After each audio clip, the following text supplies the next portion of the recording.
Hello again, friends. Matt with Eddie's Guitars coming to you as always from St. Louis, Missouri. Today we are going to take a close look at the guitar that caused quite the uproar at this year's NAMM show. Stay tuned.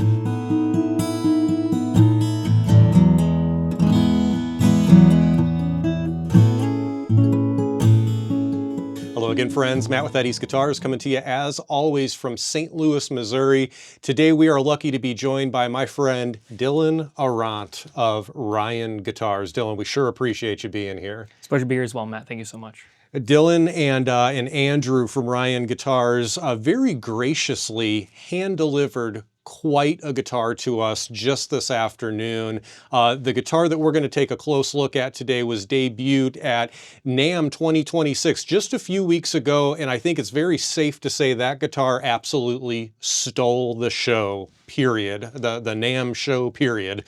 I think is very safe to say this is the guitar that we're referring to. This is the Signature Series Nightingale Grand Soloist, the Anodos. And Dylan is heavily responsible for a lot that went into this guitar. And Dylan, we would just love it if you would kind of walk us through your creation here a little bit, talked about the inspiration, execution, and so on.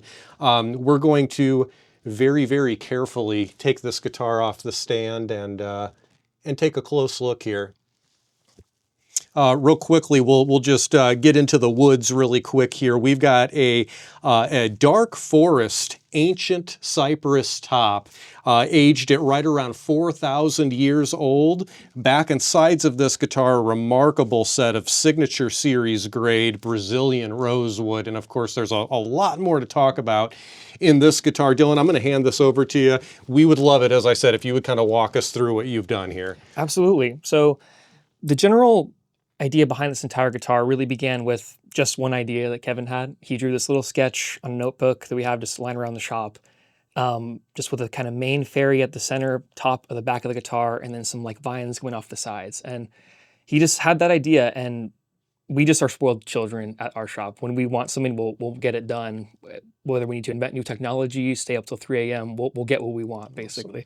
And so with that general premise in mind, Kevin knew that I went to art school, and so I had some graphic design background. And so I saw that sketch, and I'm like, oh, we can do some stuff with this. And so I just took that sketch and brainstormed a couple of ideas, pitched it to the team, and we just found some ideas that we just absolutely loved. And so from there, it just birthed this entire concept of this fairy, mystical forest, twilight kind of scene, with this entire just story of this kind of like redemptive act of new creation, restoration to this old, gnarled, dead forest, with all the kind of allegorical meanings that could be pregnant in that idea. So the story of this guitar really begins with the back, which this entire thing was really the starting off point. So Kevin's initial design really was just this. It was this main fairy in this kind of ascending, almost cruciform kind of posture at the top here, and then just some vines kind of coming down to the side. And I just saw that, I'm like, okay, we got to fill this entire thing with blue power shell. Like it's just, it's just the way we got to do it. And so the central image here really takes after Gustave Doré's final scene in Dante's Paradiso, where it's this big ring of angels kind of circling the throne of God. And so with that just spirally kind of motif going on, I really wanted to kind of emphasize that element on this design.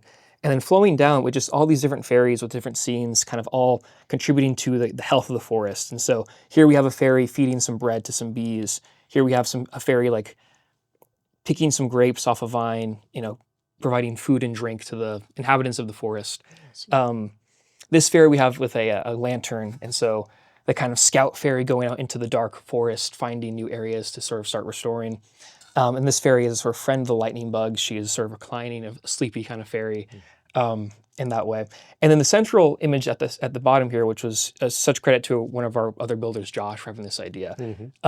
It just gives such a sense of depth and perspective and really ties the whole scene to this concrete world where we have this pathway going up, which Anodos is a Greek word meaning the road upward, which we thought that just has so much metaphorical but also literal symbolism with this design, because we have a road actually going up to this gnarled old tree with, you can see a little detail of a kind of warm fire glow coming out of the front door there. And so it's this, this is the restoration of the forest, starting at that kind of tree, just going outward into this whole expansive world.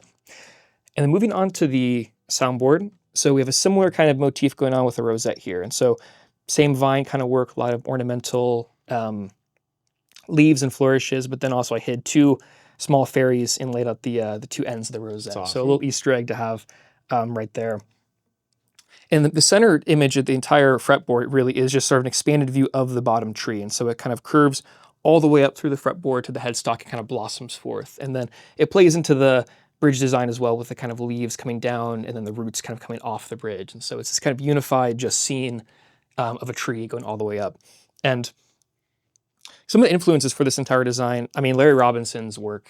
Sure. When I started working for Kevin about 2 years ago, seeing his fretboards was just absolutely stunning. Yeah. It's just the magic he can convey through inlay materials is just out of the world. And so I really wanted to take after that tradition and try to harness the little I can produce in for replication of Larry's style. Sure. He was kind enough to give me a couple pointers on the design process for inlay too, and so I'm deeply grateful for that. Harvey Leach as well was a wonderful inspiration. Yeah, his work is amazing. absolutely. And a more ancient inspiration for this, William Hogarth, this early modern art analysis figure.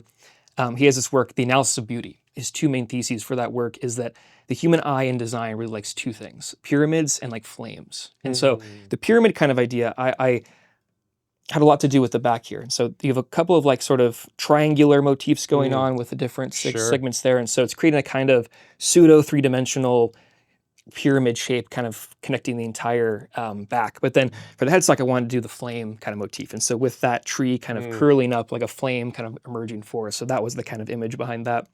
And so this tree has all the same characters as on the back. And so we have our little mascot, Anselm, the mouse, just this little English countryside mouse. You're really channeling Kevin Ryan's, Irish roots. Sure. He's at the base sharing some grapes with the grape fairy. Moving up, we have at the 12th fret, the lantern fairy with her lantern kind of being the main motif, center point, anchoring the entire fretboard design. Going up, we have the lightning bug fairy with another little ladybug character, so she's just a friend of the animals in general. Going up to, we have the bee fairy, which she's making a little sort of a garland of flowers. Or, after having helped the bees, then they helped her by making flowers, and then was able to sort of this reciprocal relationship going on there.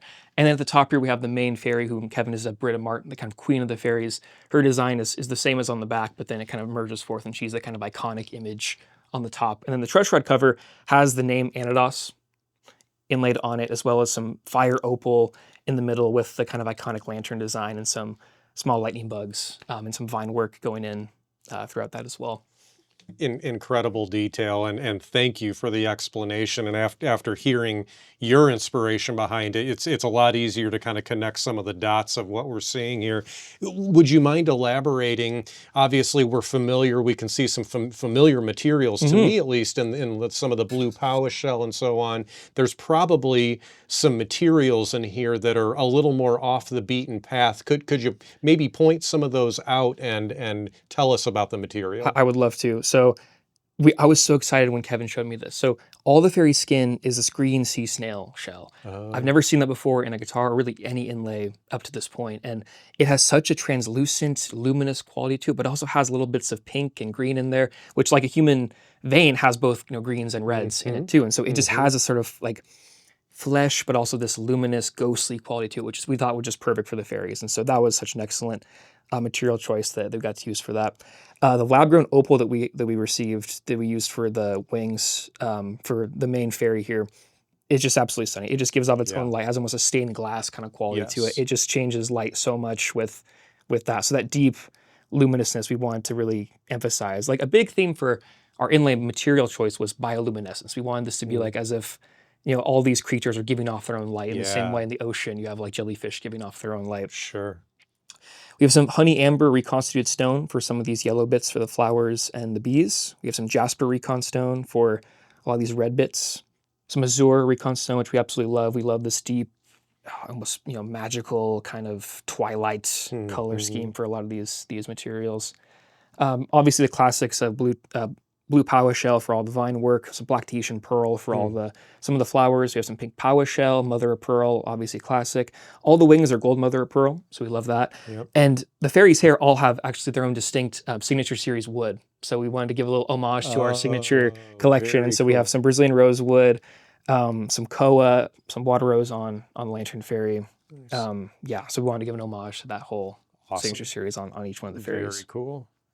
Yeah, I recall early in the process here, Jacob at Ryan Guitars shared some of the early sketches of this. And of course, at that point, we were excited just with the theme. It was just an incredible theme, even in pencil sketches that you came up with early on. But now fast forward a bunch of months later and seeing this completed and realizing all of the time, all of the effort, all the work to place all of these pieces into this guitar, you know, one by hand is really incredible and awe-inspiring, quite honestly. We're blown away by it. And, you know, folks are certainly going to ask and appreciate the beauty and execution that went into this. But of course, they're going to ask, how does it sound, most importantly? And I am very glad to say I have been nothing but blown away by the little bit that I've been able to play this guitar. We are going to get some recordings of this in this video, so stay tuned. But with this tone wood combination, with all of the Ryan innovations and a Nightingale, it is an absolutely mesmerizing sounding guitar, as well as a truly one-of-a-kind showpiece. So we really appreciate all the effort that went into this. You most certainly, but the entire Ryan team, of course, absolutely. for sure. Yeah. Folks, we're going to take a listen to this beauty now. Dylan, thank you again so much for walking us through your creation here. We really appreciate it. Absolutely a pleasure. Thank you so much for having me.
Folks, now that we've heard this incredible beauty, we would love to know your thoughts on this guitar. Does the tone match the visual presentation and vice versa? Leave it in the comments below. We'll see you next time.